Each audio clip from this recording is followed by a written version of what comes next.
everyone. I am Dr. Vaishali Sharma, consultant gynecologist, laparoscopic surgeon and infertility specialist. Today we are going to talk about fibroids and infertility. Fibroids एक बहुत ही common परेशानी है. अगर हम 100 महिलाओं का ultrasound करते हैं तो उनमें से 50 में हमें यह शिकायत देखने को मिलती है. लेकिन यह फाइब्रॉयड प्रॉब्लमेटिक है या नहीं है, इसका डिसाइड हम इस बात से करते हैं कि उसकी लोकेशन क्या है या और उसका साइज़ क्या है. अगर फाइब्रॉयड का साइज़ 3-4 सेंटीमीटर है या उससे छोटा है तो यूजुअली वो परेशानी का कारण नहीं होते हैं. दूसरी जो इम्पॉर्टेंट चीज़ है वो है उसकी लोकेशन. अगर हम देखें तो फाइब्रॉयड्स को 3 कैटेगरी में डिवाइड किया जा सकता है अकॉर्डिंग टू लोकेशन. एक होते हैं सब म्यूकोजल फाइब्रॉयड्स, दूसरे सब सिरोजल और इंट्राम्यूरल फाइब्रॉयड्स. इनमें से सब सिरोजल फाइब्रॉयड्स उन्हें कहते हैं जो यूट्रस से बाहर की साइड होते हैं. मींस जहाँ यूट्रस की कैविटी होती है, जहाँ पे कि बच्चे को रुकना होता है, इम्प्लांटेशन होता है, ये फाइब्रॉयड उससे दूर होते हैं, आउटर सरफेस पर होते हैं यूट्रस के, और मोस्टली ये प्रॉब्लम नहीं क्रिएट करते हैं. दूसरे तरीके के जो फाइब्रॉयड होते हैं उन्हें हम सब म्यूकोजल कहते हैं, जो मोस्टली प्रॉब्लमेटिक हो सकते हैं क्योंकि इनकी लोकेशन एग्जैक्टली वही है जहाँ पे इम्प्लांटेशन होता है, जहाँ पे बच्चे को ग्रो करना होता है, उसी कैविटी के अंदर ये फाइब्रॉयड्स होते हैं.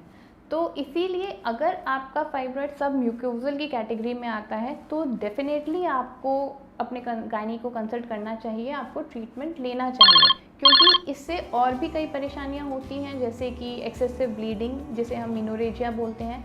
पीरियड्स में ब्लीडिंग का फ्लो बढ़ जाता है, क्लॉट्स होते हैं और पेन होता है. ये सब चीज़ें हमें सब म्यूकोजल टाइप ऑफ फाइब्रॉयड्स में देखने को मिलती है.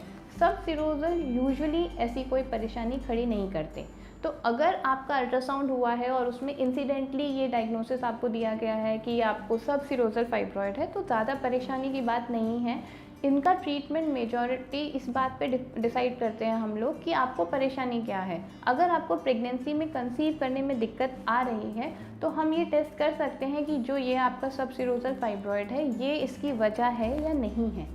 अगर ये यूट्रस से में आउटर साइड पर है और कैविटी को बिल्कुल भी इम्पिंज नहीं कर रहा है, उसको डिस्टॉर्ट नहीं कर रहा है, तो इन दैट कंडीशन यूजुअली ये प्रेगनेंसी में कोई प्रॉब्लम नहीं क्रिएट करता है.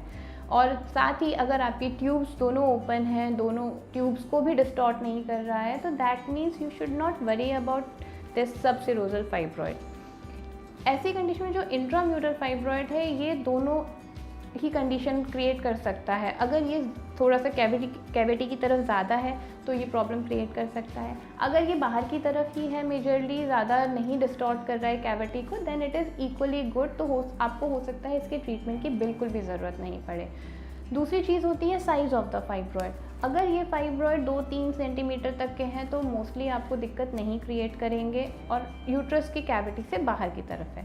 लेकिन अगर कोई छोटा सा भी फाइब्रॉयड है और वो यूट्रस की कैविटी के अंदर है, जिसे हम सब म्यूकोजल बोलते हैं, तो डेफिनेटली आपको ट्रीटमेंट करवाना चाहिए. आजकल हमारे पास बहुत ही अच्छी टेक्निक्स हैं, जैसे हिस्ट्रोस्कोपी है. इसमें कोई टाँका नहीं आता है, एक छोटा सा कैमरा होता है जिसे हम यूट्रस के अंदर इंसर्ट करते हैं, सामने देखते हैं कैसा फाइब्रॉयड है, कितना बड़ा है, और उसे वहीं से रिमूव कर देते हैं. कोई टाँका नहीं आता, ना यूट्रस पे कोई कट आता है, सिर्फ उसे अंदर से ही उसे रिमूव कर दिया जाता है. और इसके सक्सेस रेट प्रेगनेंसी के इसके बाद काफ़ी अच्छे होते हैं. इसी तरीके से एक पॉलिप होती है जो चीज़, it can also be a fibroid, और एक म्यूकोजल पॉलिप होता है. ये वो चीज़ें हैं कि अगर आपकी प्रेगनेंसी ना होने के कारण आपको ये बताया गया है कि पॉलिप है या सब म्यूकोजल फाइब्रॉयड है, तो इन्हें बहुत ही अच्छी तरीके से ट्रीट किया जा सकता है, जिससे कि सक्सेस रेट इमीडिएटली जंप हो जाता है आपका प्रेगनेंसी के लिए. तो ये परेशानी का कारण बिल्कुल भी नहीं है. इसके लिए आपको बस हिस्ट्रोस्कोपी के एक छोटे से प्रोसीजर से गुजरना पड़ता है, जो कि एक डे केयर प्रोसीजर है.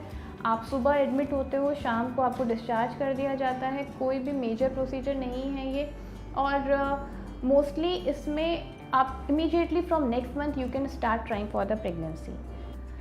दूसरी चीज़ ये होती है कि अगर आपको ऑलरेडी फाइब्रॉयड है और आप प्रेग्नेंट हो चुके हैं, आपने अल्ट्रासाउंड कराया और तब आपको पता चल रहा है कि हाँ प्रेगनेंसी हो चुकी है, लेकिन साथ में एक फाइब्रॉयड दिख रहा है, तो ऐसे में भी बिल्कुल परेशान होने की ज़रूरत नहीं है. अगर प्रेगनेंसी ऑलरेडी हो चुकी है तो आप उस प्रेगनेंसी को कंटिन्यू कर सकते हैं, उसमें कोई परेशानी यूजुअली नहीं आती है।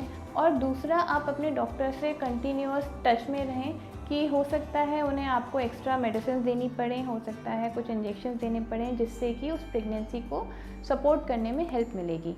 मोस्टली इसमें सिर्फ जो मेजॉरिटी टाइम्स ये परेशानी आती है वो होता है कि पेट में दर्द होता है, जो फाइब्रॉइड वाली जगह है वहाँ दर्द होता है, जिसे हम रेड डिजनरेशन बोलते हैं। ऐसी कंडीशन में नॉर्मल पेन किलर से वो परेशानी सॉल्व हो जाती है।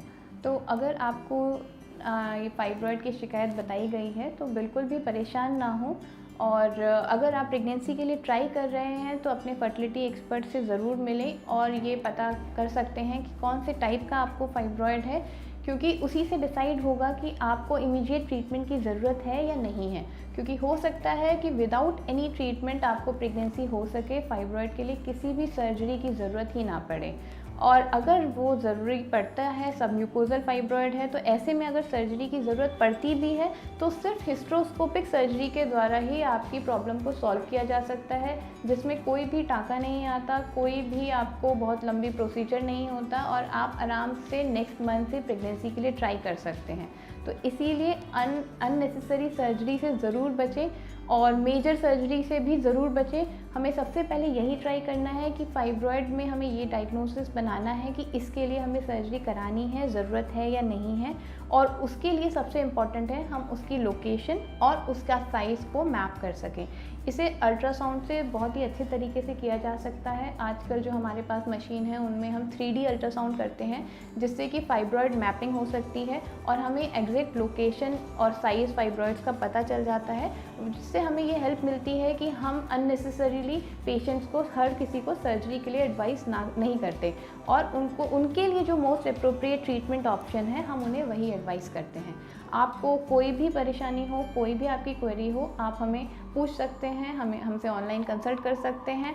आप मिलन की वेबसाइट पे जा सकते हैं या फिर drvaishalisharma.com पे जाकर के भी आप ऑनलाइन कंसल्टेशन के लिए बुक कर सकते हैं।